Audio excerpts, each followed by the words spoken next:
Welcome back to the Lakeside Productions YouTube channel. We're back working on the traditional 14-foot clinker punt. If you haven't seen the first episode yet, I'd recommend checking it out in the description below or by clicking the link on screen. To take the boxy look off the transom, Peter is shaping some Iroko capping pieces.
Oh.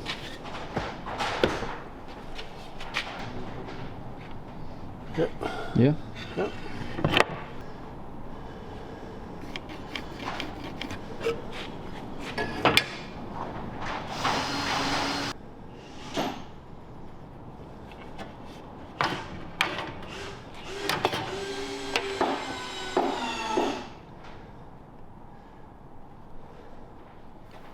So in order to make the full length of the boat, Peter is using a scarf joint to lengthen the gunwale itself, and he's using a Iroko timber here again, and the scarf joint just guarantees a good strong joint.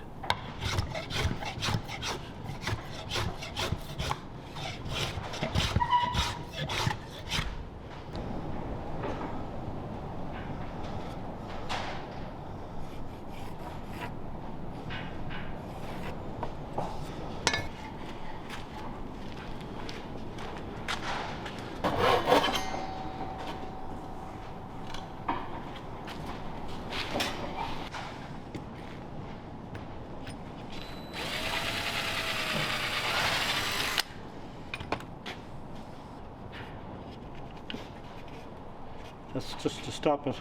Moving on you. But I put the glue on it to stop it. Yep. Now.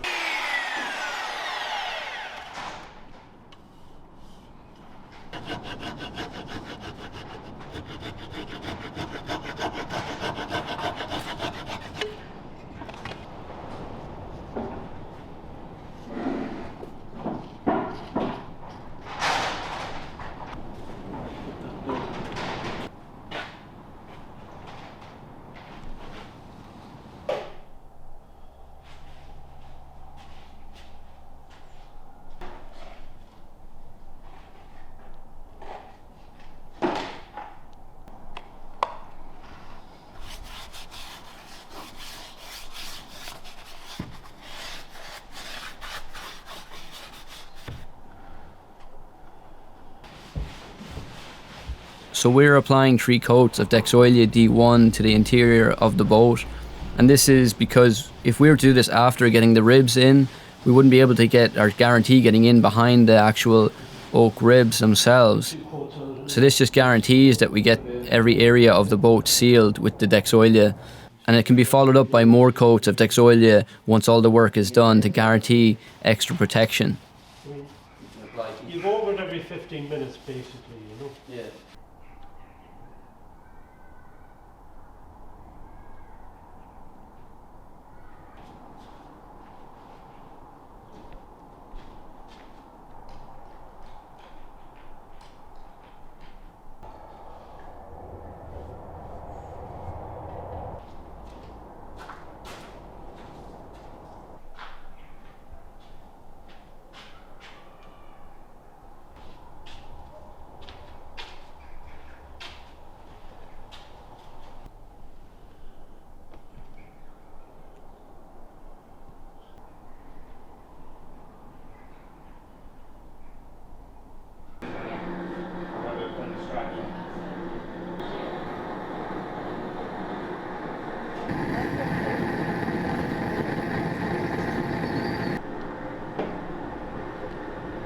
So the technique that we use for getting the oak ribs secured into the boat, I was within the boat itself and the lads were outside on the port and starboard side.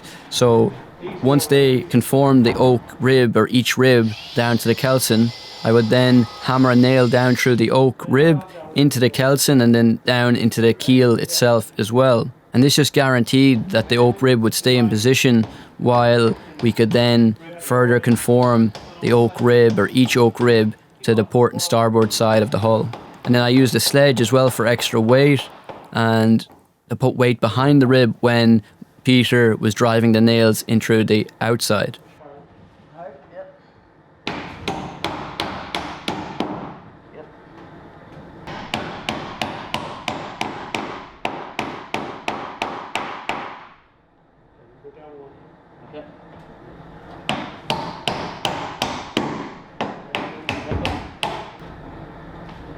Yeah. Gone. That's right. Come down here. Are you alright? Get her in. Andy. Yeah. Bend her into the planks if you can. Don't move it now for a second.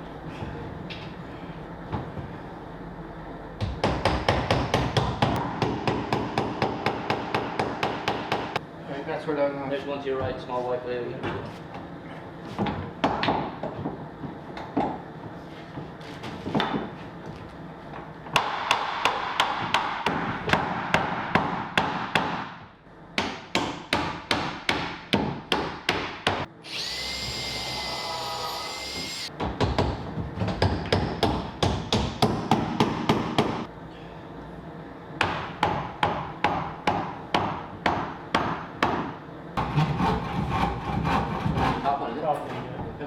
Come up over you get.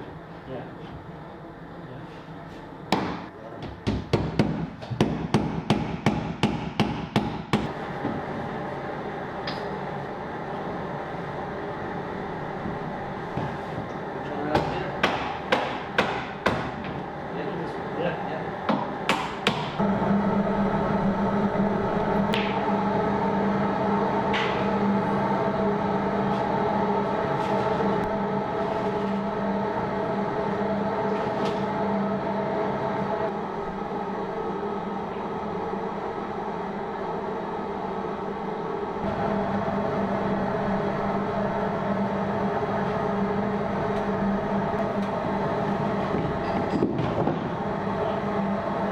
So guys, I want to tell you about this episode's sponsor, Reolink.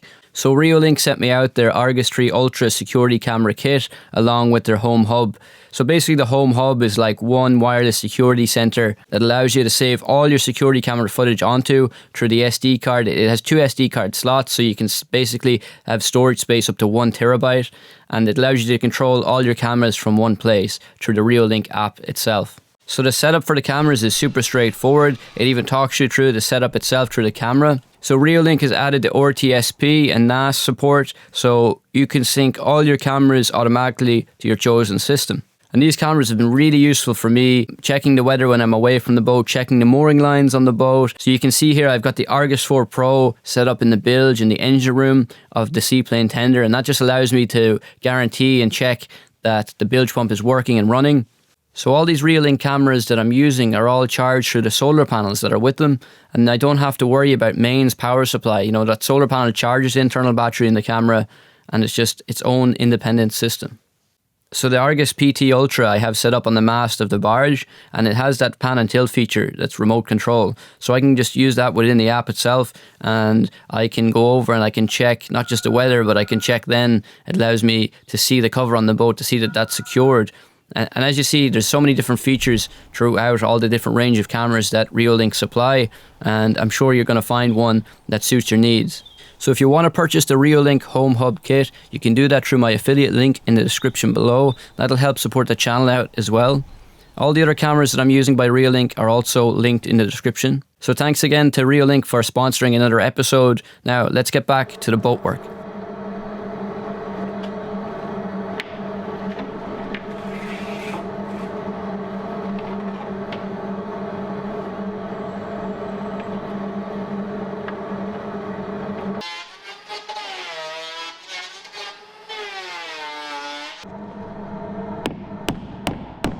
So once all the ribs were secured into the boat, we could then go around and put copper rows on those nails and clench them and hammer them so they weren't going to go anywhere. So as the footage plays out, you'll be able to get a sense of such little time we had in order to get those ribs in position, to get them to conform to the shape of the hull and to get it right down to the kelson. It doesn't take long for them to start to stiffen up again. Some we were able to put back into the steamer if it needed extra bit of time.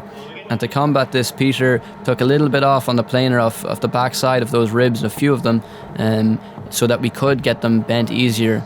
Any ribs that we snapped, we managed to be able to fit them more aft towards the transom or up forward, where they didn't need the full bend of the hull. They were just needed to be, well, they had their own difficulties as well. There's a lot of twisting and turning on it up there at the bow especially. Each position had its own challenge, but at least we were able to mitigate any waste, and we were able to get them all in position, which was fantastic. Seasoned white oak was what Peter was able to get. So you might have heard before, especially for boat building, is that green oak is sought after for ribs within boats. Green white oak, and this just allows, you know, it's more malleable, it's fresh, and it's not well seasoned, so therefore it is more flexible and it's easy to get into those hard to reach areas, to take up those shapes that you mightn't be able to get, or like you see here is a lot harder to get out of just steamed seasoned oak.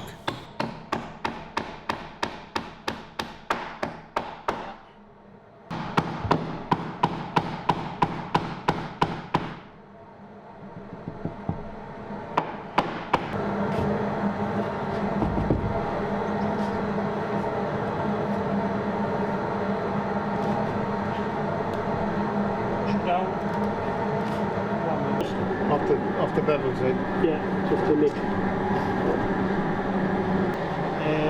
Isn't there now 5? Huh? Isn't there now 5 of them? Yeah.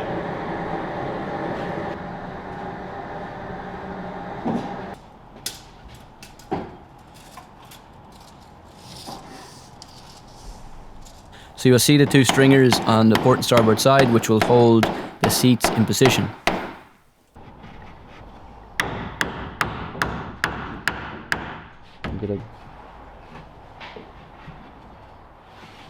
So you can see that we also pulled the scarf gunnel in slowly towards those oak ribs. We took this slow because, of course, we didn't want a chance cracking or breaking the timber here, and as well we're working with Iroko, and it took nicely on the boat port and starboard sides. It really confined to the shape of the hull, and it worked well. We cramped there, have we? Down to the very end. Yep.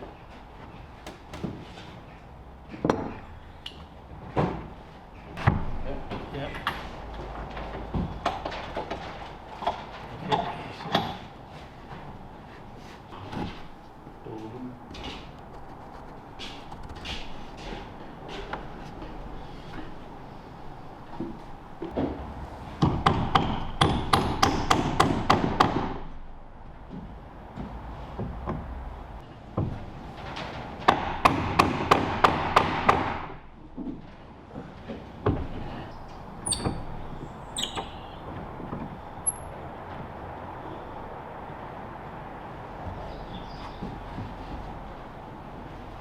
One more. Tighten that strap.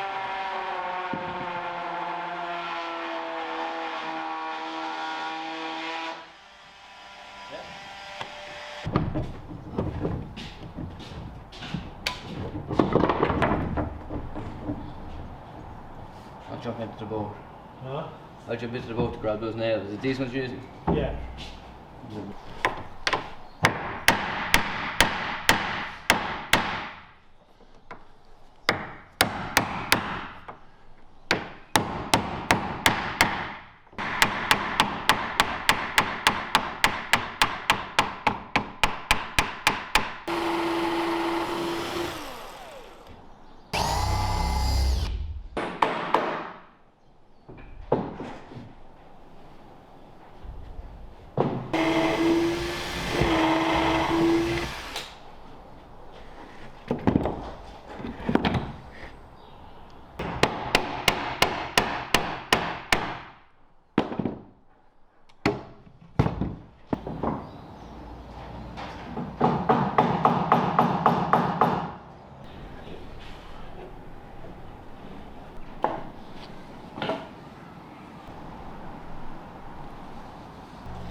Not interested.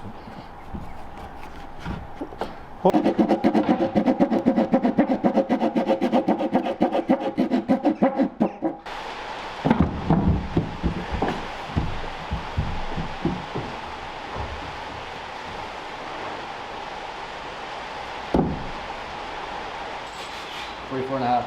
Okay.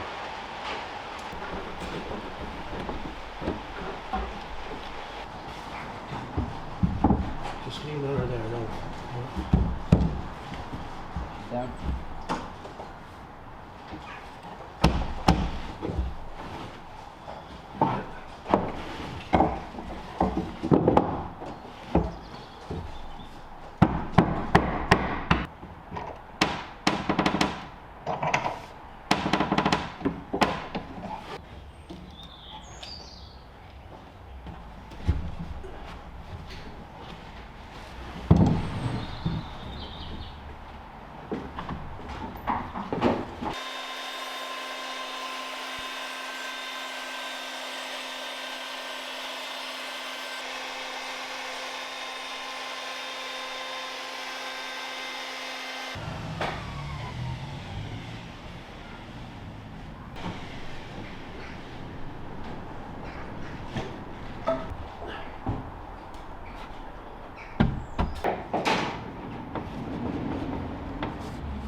That's it.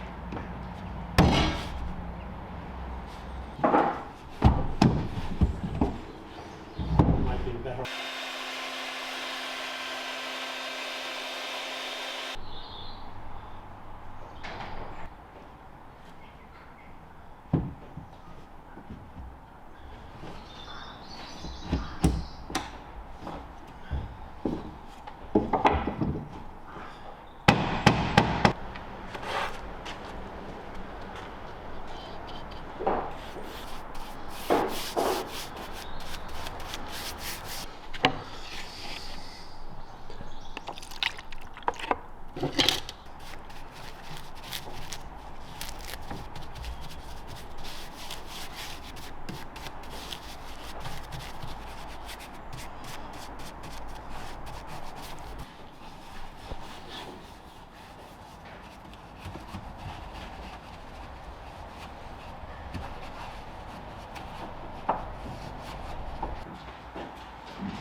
Give her a, I'll just tighten her a wee bit.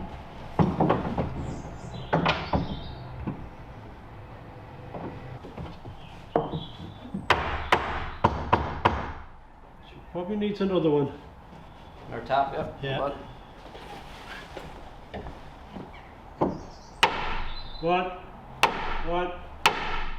One more. That's it.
So once Peter has cut down the knees and the breast hook to their shape, he's using the bandsaw for that, and then he'll kind of shape them or further shape them using the plane and then the spoke shave to get that final finish or that final shape.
Drill that.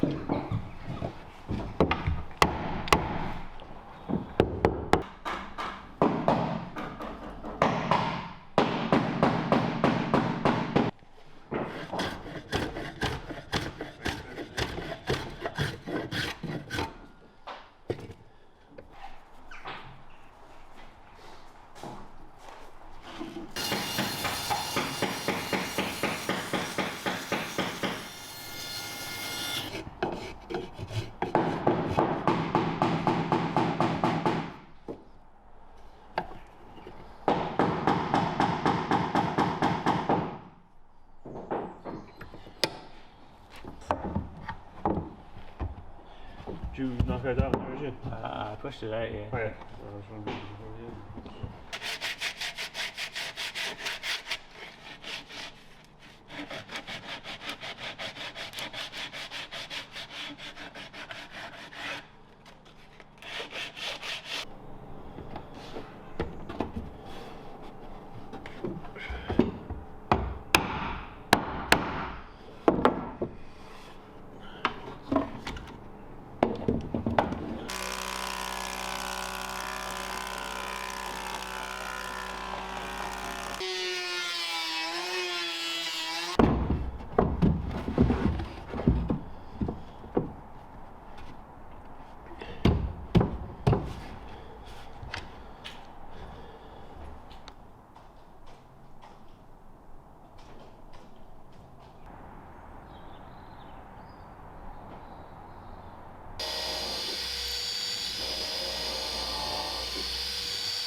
So thanks for watching, guys. Do leave a comment or subscribe if you haven't subscribed already. Send the video on to somebody, a friends or family who might enjoy this video as well. I'd really appreciate that. And as always, guys, stay productive and have fun creating. We'll see you in the next episode.